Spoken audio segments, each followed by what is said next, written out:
Alhamdulillahi wahda wassalatu wassalamu ala man jaa bil bayyinatil waziha wal hujajir rajiha wal barahinil qati'a amma ba'du fa'a'udzu billahi minasy syaithanir rajim. Bismillahirrahmanirrahim. Wa'budullaha wa la tusyriku bihi syai'an wa bil walidaini ihsana wa bizil qurba wal yatama wal masakin wal jari dzil qurba wal jaril junubi was sahibi bil jambi wabnis sabil wa ma malakat aymanukum innallaha la yuhibbu man kana mukhtalan fakhura. Subhana rabbika rabbil izzati amma yasifun wa salamun alal mursalin walhamdulillahi rabbil alamin. Darud Sharif.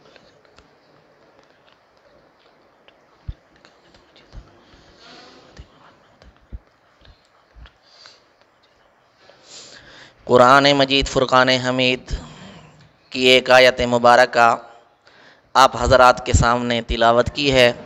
دعا فرمائیں کہ خالق کائنات مجھے اس کا صحیح مفہوم بیان کرنے اور ہم سب کو مل کر عمل کرنے کی توفیق عطا فرمائے. آیت کریمہ بڑی مفصل ہے، تفصیل طلب ہے اور وقت انتہائی مختصر ہے.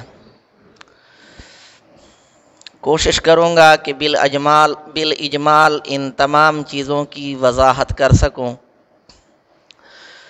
فرمایا کہ وَاعْبُدُ اللَّهَ، تم عبادت کرو اللہ تعالیٰ کی، وَلَا تُشْرِكُوا بِهِ شَيْئًا، اور اس کے ساتھ کسی شے کو شریک نہ کرو.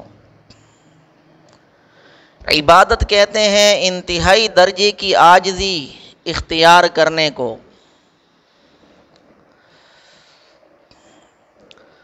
قرآن کریم میں جہاں بھی خالق کائنات نے اپنی عبادت کا حکم دیا، ساتھ والدین کے ساتھ احسان کرنے کا بھی حکم دیا. جیسا کہ یہاں پہ ہے وَاعْبُدُوا اللَّهَ وَلَا تُشْرِكُوا بِهِ شَيْئًا، اور تم عبادت کرو اللہ تعالیٰ کی اور اس کے ساتھ کسی شے کو شریک نہ ٹھہراؤ. کیونکہ شرک کے بارے میں خالق کائنات کا اعلان ہے کہ ان اللہ لا یغفر ان یشرک بہ ویغفر ما دون ذلک لمن یشاء، کہ بے شک اللہ تعالی شرک کو نہیں بخشیں گے اور اس کے علاوہ جس کو چاہیں گے بخش دیں گے.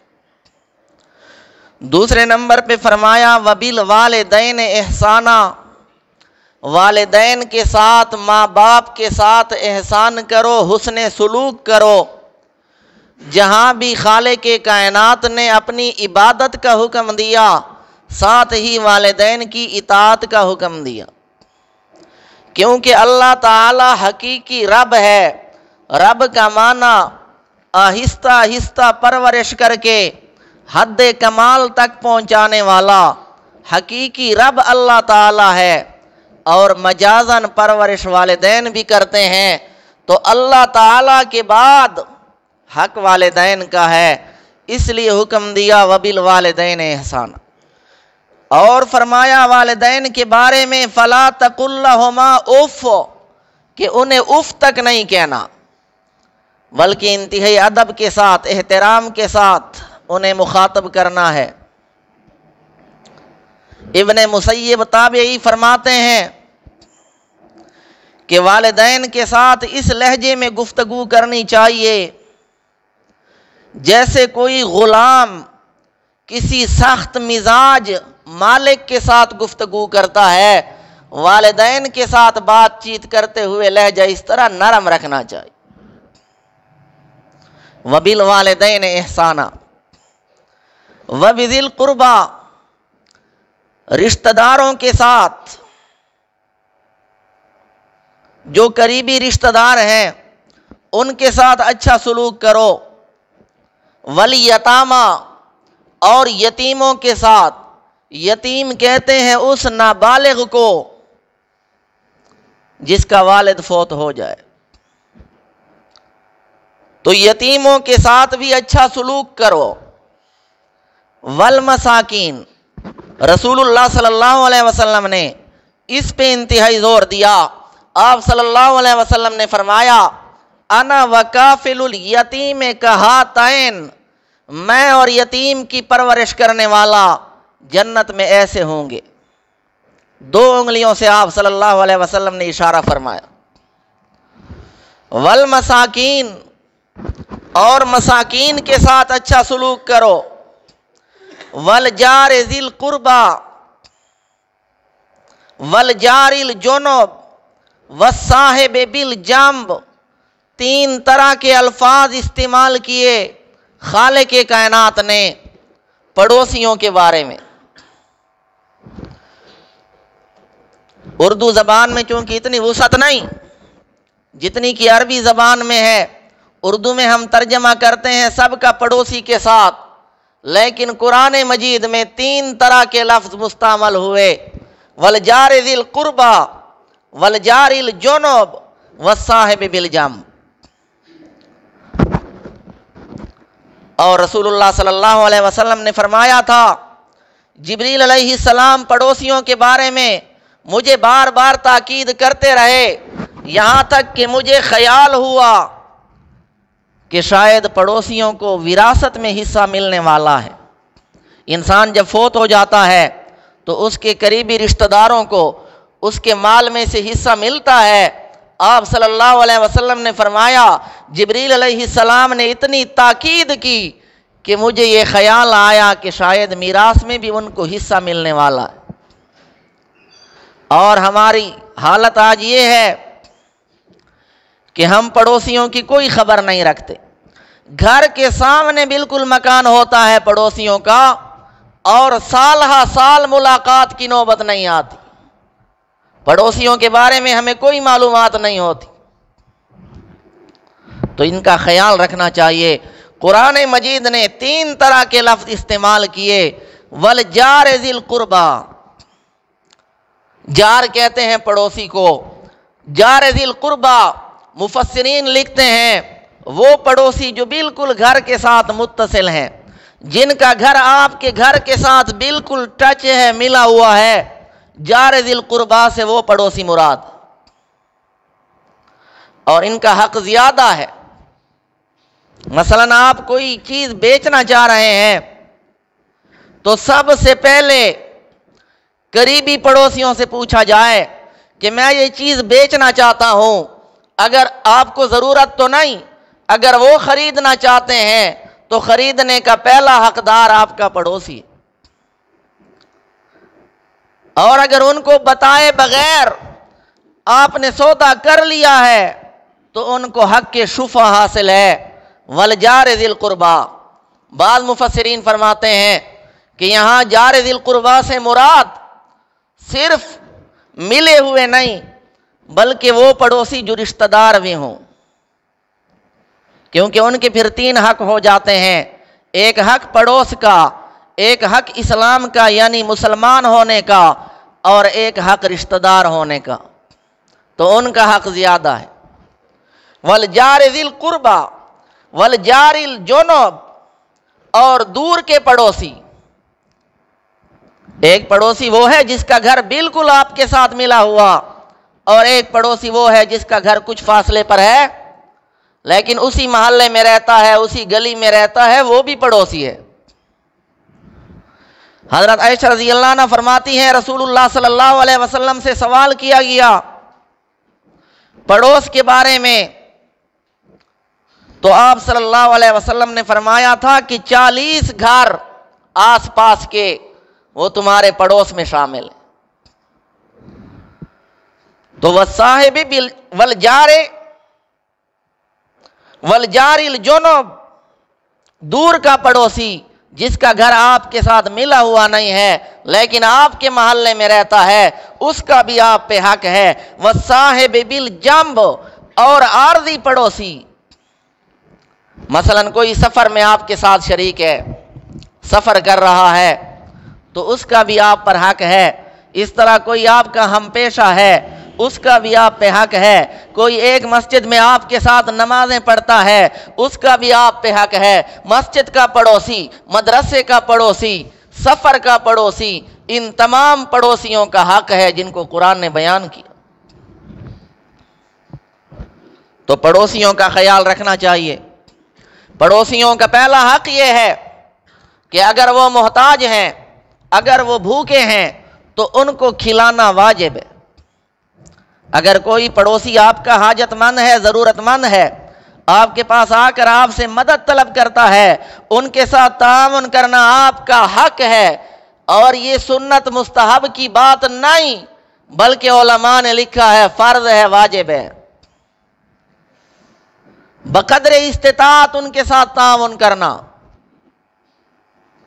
رسول اللہ صلی اللہ علیہ وسلم نے انتہائی تاکید فرمایا لیس المؤمن الذی یبیت شبعانا، کہ وہ آدمی کامل مومن نہیں جو خود تو رات سیر ہو کر گزارتا ہے، وجارہ جائعن، اس حال میں کہ اس کا پڑوسی بھوکا ہوتا ہے، وہو یعلم، اور اس کو علم بھی ہوتا ہے۔ تو پڑوسیوں کی خبرگیری رکھنی چاہیے۔ لیس المؤمن، انتہائی سخت الفاظ ہیں۔ آپ صلی اللہ علیہ وسلم نے فرمایا وہ کامل مومن نہیں، اس کا یہ کام مومنوں والا نہیں ہے۔ تو پہلا حق کہ اگر وہ محتاج ہے، حاجت مند ہے، تو اس کو کھلانا، اس کے کھانے کا بندوبست کرنا یہ ضروری ہے، جس کو اللہ تعالیٰ نے استطاعت دی ہو۔ نہیں تو بقدر استطاعت ہر کوئی پڑوسیوں کے ساتھ تعاون کر سکتا ہے۔ مثلا جو عام برتنے کی چیزیں ہیں، کوئی پڑوسی آ کر مثلا کوئی نمک مانگتا ہے، کوئی کہتا ہے گھر میں چینی نہیں ہے ذرا چینی دے دیں، یا اس طرح جو معمولی چیزیں ہیں جن کو دینے سے کوئی خاص نقصان نہیں ہوتا، تو وہ چیزیں دینا ان کو یہ پڑوسیوں کا حق ہے۔ قرآن مجید میں ان لوگوں کی مذمت، برائی بیان ہوئی جو یمنعون الماعون، یہ معمولی چیزیں دینے سے بھی روکتے ہیں، یہ تو پڑوسیوں کا حق ہے۔ دوسرا حق، اگر پڑوسی آ کر آپ سے قرضہ طلب کرے تو اگر وہ ضرورت مند ہے، وہ بھوکا ہے، اس کے پاس کھانے کو کچھ نہیں، بے روزگار ہے، تو پھر تو اس کو دینا واجب ہے۔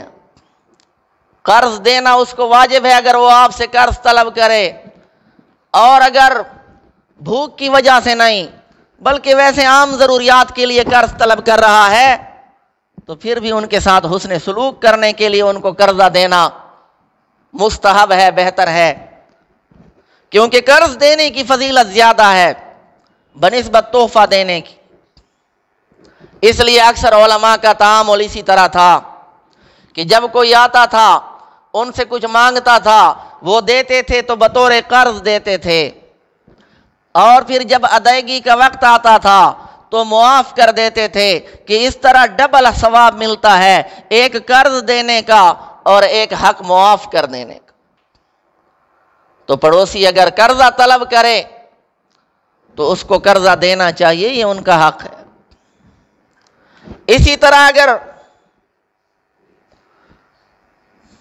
اس پہ اللہ تعالیٰ کی طرف سے کوئی خوشی آتی ہے، مثلا پڑوسی کا بیٹا پیدا ہو جاتا ہے، یا اس کو ملازمت مل جاتی ہے، یا اس کی ترقی ہو جاتی ہے، تو ان کی خوشی میں شریک ہونا اور ان کی خوشی میں ان کے پاس جا کر ان کو مبارکباد دینا، یہ بھی پڑوسی کا حق ہے، لیکن اللہ تعالیٰ کی رضا کے لیے ہونی چاہیے۔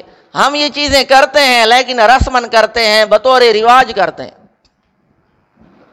مثلاً جائیں گے تو مٹھائی کے ڈبے ساتھ لے کے جائیں گے اور یہ ضروری سمجھتے ہیں، اور جو ساتھ لے کے نہ جائے ان پہ لان تان کرتے ہیں کہ یہ ویسے خالی ہاتھ چلا آیا تھا۔ تو رسماً ان چیزوں سے بچنا چاہیے۔ ہاں، دل سے اگر کوئی چیز بطور ہدیہ ساتھ لے جانا چاہے تو انتہائی اچھی بات ہے، تو ان کی خوشی میں شرکت کرے۔ اگر پڑوسیوں پر کوئی مصیبت آئے تو تعزیت کے لیے ان کے پاس جائے، یہ پڑوسیوں کا حق ہے۔ ویسے مسلمان پہ 6 حق میں تفصیلاً بیان کر چکا ہوں کہ کس طرح کرنا چاہیے۔ حق المسلم علی المسلم 6، پوری حدیث بالتفصیل بیان کر چکا مسائل کے ساتھ۔ تو اگر اس پہ کوئی مصیبت آتی ہے تو پڑوسی کا حق ہے کہ جائے، اس کو تسلی دے اور ایسے کلمات کہے جس سے اس کا دل مطمئن ہو جائے۔ لمبی چوڑی تقریر کی ضرورت نہیں، صرف چند جملے ہی اس طرح کہہ دے کہ جس سے اس کی تسلی ہو جائے۔ یہ ایک پڑوسی کا دوسرے پڑوسی پہ حق ہے، اس کے دکھ درد میں شریک ہو۔ پڑوسی اگر غیر مسلم بھی ہے تو اس کا بھی خیال رکھنا چاہیے، اس کو بھی تکلیف نہیں پہنچانی چاہیے۔ ان کے ساتھ معاملات اور ہیں، مسلمانوں کے ساتھ معاملات اور ہیں، لیکن پڑوسیوں کا لحاظ رکھنا چاہیے۔ اسی طرح اگر وہ بیمار ہو جائے تو ان کی بیمار پرسی کے لیے جانا بھی، یہ بھی پڑوسی کا پڑوسی پہ حق ہے۔ ویسے مسلمان پہ جو 6 حق بیان ہوئے تھے ان میں بھی تھا وعیادۃ المریض، مریض کی بیمار پرسی کرنا، لیکن جو آداب ہیں جو میں بھی تفصیل بیان کر چکا تھا، ان آداب کا لحاظ رکھا جائے، ان کی رعایت رکھی جائے۔ پڑوسی کی عیادت کے لیے جائے لیکن ان کو تکلیف پہنچانے کے لیے نہ جائے۔ بعض لوگ اس طرح ہوتے ہیں نا، بیمار پرسی کے لیے جاتے ہیں، وہاں بیٹھ جاتے ہیں، اب یہ نہیں سوچتے کہ مریض کو تکلیف ہوگی، گھر والوں کو تکلیف ہوگی، وہاں جا کر بیٹھ جاتے ہیں، جانے کا نام ہی نہیں لیتے۔ بعض لوگوں کی عادت ہوتی ہے، اس طرح نہیں کرنا چاہیے، بلکہ جلدی جا کر اس کی بیمار پرسی کر کے اور اس سے دعاؤں کی درخواست کر کے جلدی واپس آ جانا چاہیے تاکہ اس کو تکلیف نہ ہو۔ عبداللہ ابن مبارک رحمہ اللہ بہت بڑے عالم، بہت بڑے عبادت گزار گزرے ہیں، جب بیمار ہوئے لوگ ان کی بیمار پرسی کے لیے ان کے پاس آنے لگے تو اس قسم کا ایک آدمی آیا، وہاں جا کر بیٹھ گیا اور بالکل جانے کا نام ہی نہیں لے رہا تھا۔ حضرت نے تنگ ہو کے بالآخر فرمایا کہ بعض لوگ بیمار پرسی کے آداب سے ناواقف ہوتے ہیں، ایک تو بیماری کی تکلیف اور ایک ان کی تکلیف، وہ پھر بھی نہیں سمجھا۔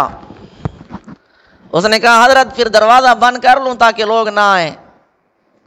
تو حضرت نے فرمایا کہ ہاں دروازہ بند کر دو، لیکن اندر سے نہیں، باہر سے۔ تو اس طرح نہیں کرنا چاہیے۔ رسول اللہ صلی اللہ علیہ وسلم نے ہمیں آداب بتائے۔ اس طرح اگر پڑوسی فوت ہو جائے تو اس کے جنازے میں شرکت کرنی چاہیے، یہ بھی اس کا حق ہے۔ یہ 6 حق تو بیان ہوئے ہیں، ان کے علاوہ بھی پڑوسیوں کو تکلیف نہیں پہنچانی چاہیے۔